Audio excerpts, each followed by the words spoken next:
Hey guys, welcome back to my channel. मैं अंकिता सोलंकी आज आपके साथ एक न्यू वीडियो लेके आ गई हूँ। आज हम क्रिएट करेंगे राखी स्पेशल मेहंदी।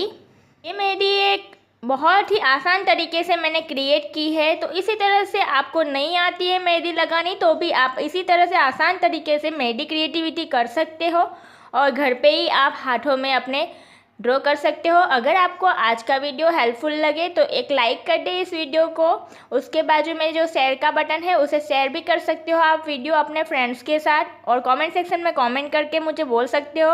अगर आप मेरी चैनल पे नए आए हो तो मेरी इस चैनल को सब्सक्राइब करना ना भूलें और उसके बाजू में जो बेल आइकन है उसे भी हिट कर दे, जिससे कि मेरे आने वाले हर एक वीडियो की नोटिफिकेशन सबसे पहले आपको मिले।